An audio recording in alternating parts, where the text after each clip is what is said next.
or correctional officer. Okay, so I looked into the police department and Fitzsimmons' interaction with them. Have you heard of Chief Charles Gray?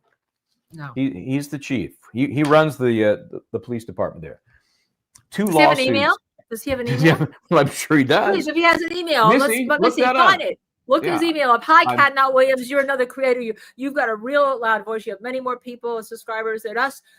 We need to band it better. We need to really, we need to have some power here with all of our streaming channels to get behind this now and let these judges know that, hey, you want to mess with everyone around there. The public is your boss. The public are the ones that can take you down, not you taking us down. This is why we have a movement out there, by the way, and I'm a Democrat. This is why people want to burn everything down. This is why we have a MAGA movement out there. And remember, this is coming from a Democrat, because we're seeing how ineffectual we are against the court system, and it's an outrage. I'm sorry, I interrupted you, Michael. Yeah, I know. Where was I going? Oh, so I looked into the interaction between these cops, and I'll tell you the breakdown. In fact, we'll see it in this document we're going to share.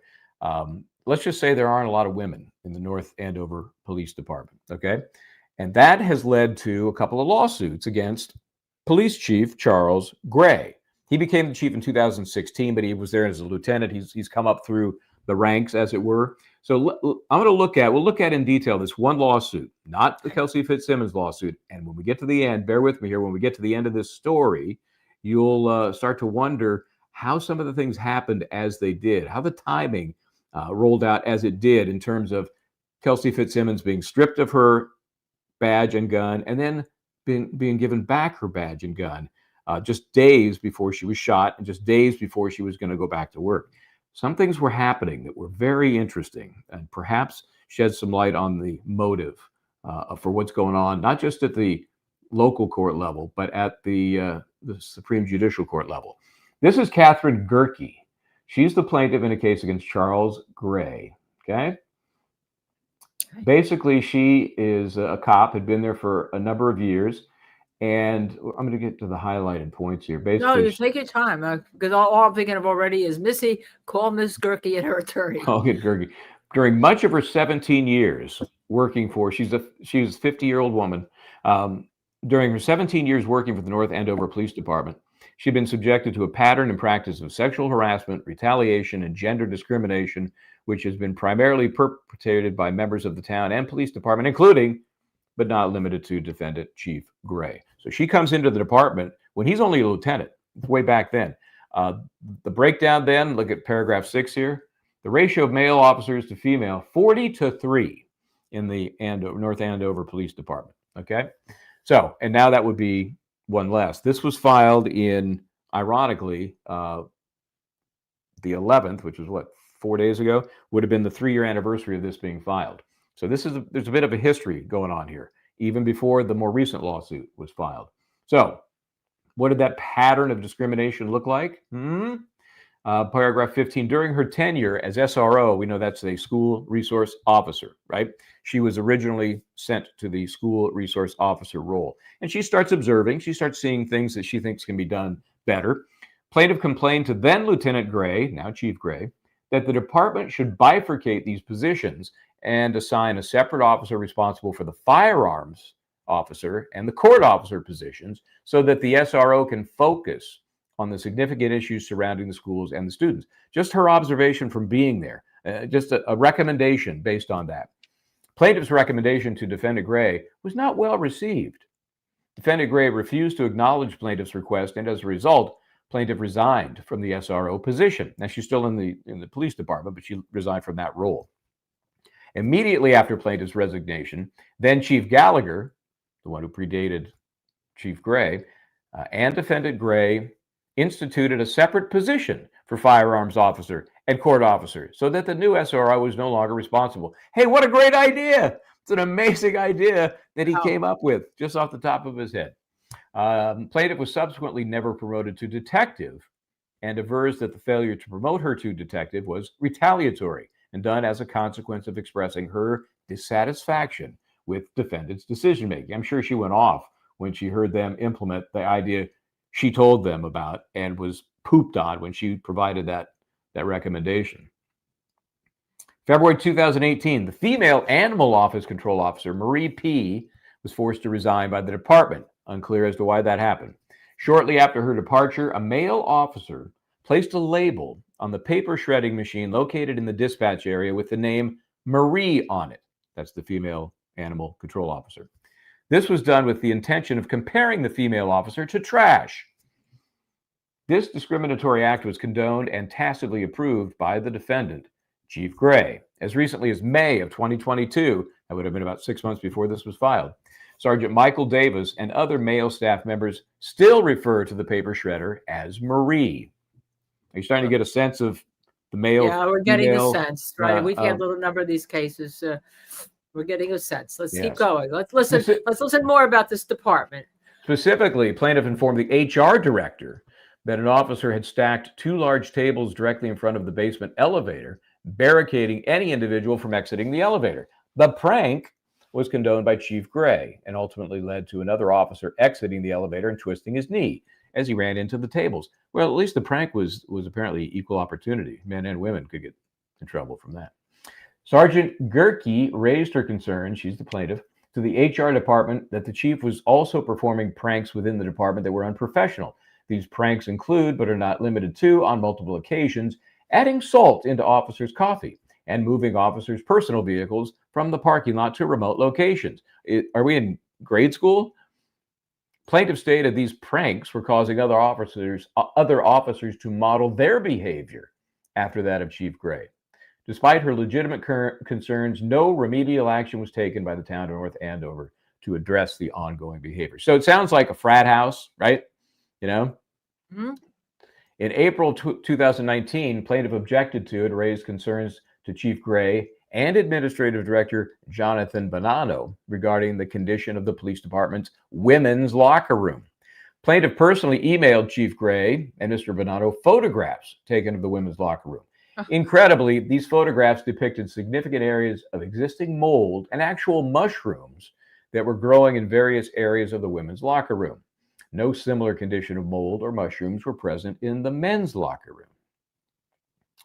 Plaintiff alleges that her continued complaints about unprofessional conduct, disparate treatment, the condition and the disparity between the men's and women's locker rooms resulted in being branded as a troublemaker by her supervisors within the department, including that's what always happens when you complain. That's what happens to whistleblowers. Yeah, and the New Jersey Supreme Court in the 1990s recognized this in a case called Toys R Us. They said the whistleblowers, once they whistleblow, are in a worse situation because then they're branded as a snitch, as a whistleblower, and it's even harder for them to become part of the work employment community. All right, this has been known for years. Yep, and it feeds on itself that way, you know. And then the reputation gets out there that if you're a woman, you do not want to go to the North Andover Police Department, right?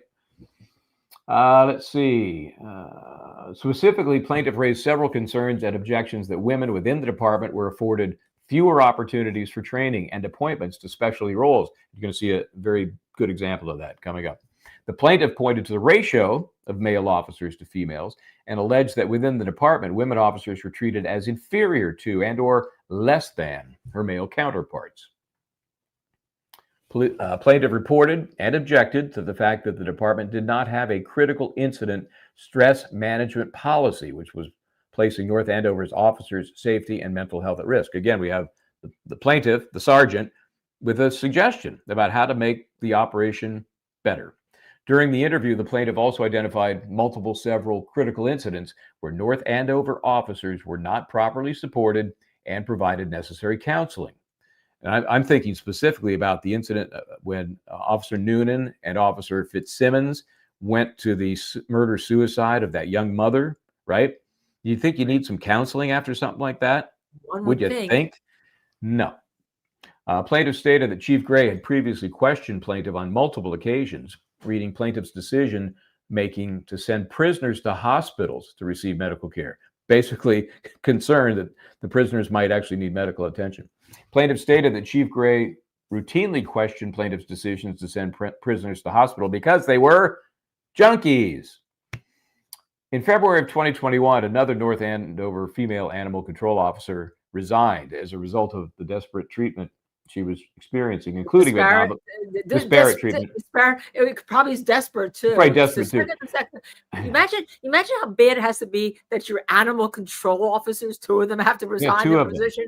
I mean, that's always a punchline to a joke. It couldn't get hired as a dog catcher, but it's not easy work. And I'm getting the feeling they got zero support.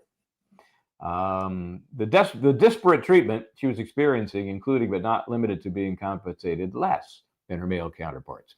In September of 2021, again, that's about a year before this was filed, a female communications officer resigned due to ongoing disparate treatment. In the original contract, now we get to the very mean and deep-seated issue here. Remember, when she came to the department, she had years of experience in some other civil job, and she got credit for that, right? So in terms of pay, they gave her, I think it was second from the top level pay, because she had 7 years elsewhere before she came. So that's a critical thing for those transitioning between different civil service sectors, right? So in the original contract negotiation documentation, there was no mention of the term years of service solely with the town of North Andover. Rather, it was the total years of civil service employed as a police officer. So you can see where they're going here. They're trying to limit the credit you get for years of service. Why? Because it affects your pay. Watch this. Subsequently, and your pension. On March, that's true, because you're only going to live so long, you're only going to work so long. Subsequently, on March 24, 2022, the town of North Andover stated that they had revised the particular terms of the collective bargaining agreement so that only years of service with the town of North Andover were to be credited, and not previous years with civil service.